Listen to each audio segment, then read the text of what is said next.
एक दिन गंगा रे तीरे मिल गया दो बिछड़ा प्राणी। अरे घड़ियों चादे मारो बोली तारा मती रानी।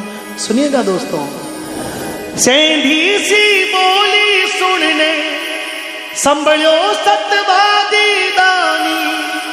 सेंधी सी बोली